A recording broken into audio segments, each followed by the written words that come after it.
and the rain's out today. I guess that's kind of expected with all the clouds you saw yesterday. It says it's supposed to still rain actually throughout the next couple of days, so I guess we'll see. Probably no flying today as a result, unless it miraculously stops. Although I guess in terms of flying drones, NAV Canada officially announced a hard date in terms of when they'll release that NAV Drone app, which should enable people with the advanced license and stuff like that to get almost instantaneous approval to fly in restricted airspace and all that. This one says, NAV Canada's new drone flight authorization app will be available on June 2nd, 2021. Plan and schedule drone flights, review detailed aeronautical information, and request permission to fly in airspace controlled by NAV Canada, all from the palm of your hand. So I'll definitely try it out, assuming the weather cooperates, and I'll let you guys see how it's like. And with that in mind, the old form will be eliminated. It says, the current RPAS flight authorization request form will be available until June 8th, 2021, and will not approve new RPAS flight authorization requests for flights scheduled past July 1st, 2021. Beginning on June 9th, all RPAS flight authorization requests must be made with NAV Drone's mobile or web application. Well, it doesn't get rid of, I guess, over-the-top drone regulations, but if you're gonna ask for approvals and stuff like that, at least this way it's more efficient in my opinion.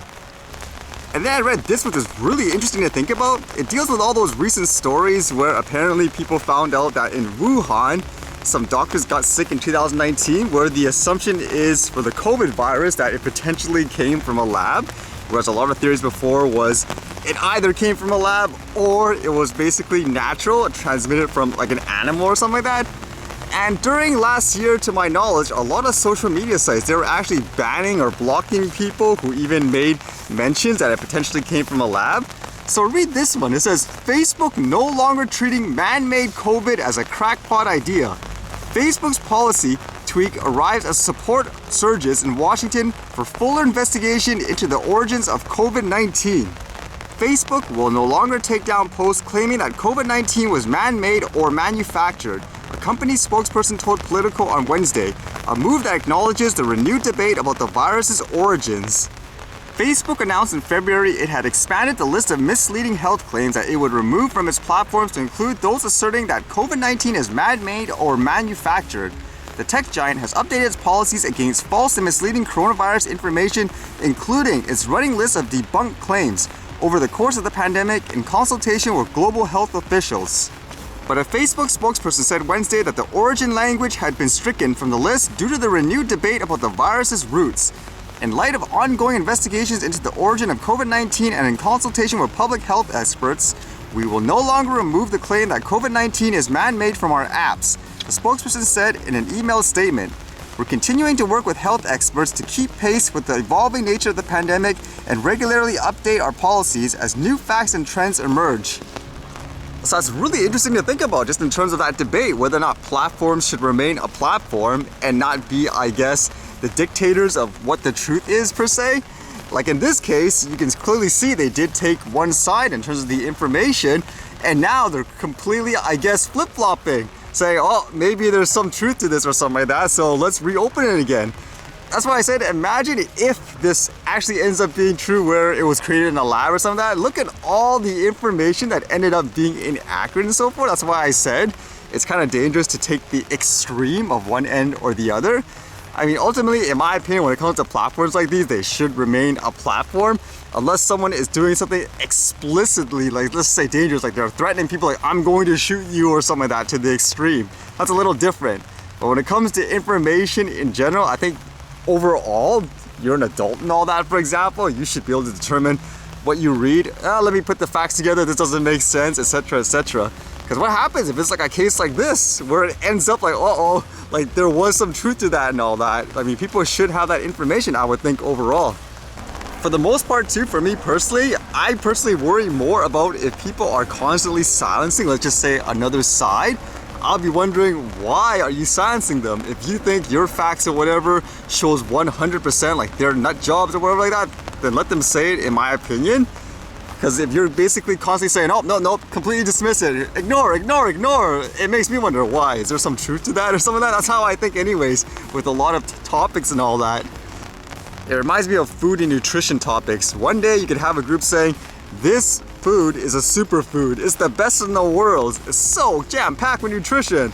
Then the next day you could have like the same group saying, oh no, now this thing causes cancer. I have a different superfood or whatever. It's like you never know. Eventually there's different information. So ultimately it's good to have, I guess, the different perspectives and feedbacks for people to put the pieces together to determine, hey, what's the truth and so forth.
Actually, looks like the rain did stop a little bit. Maybe I can get some flight in.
Alright, see you guys later.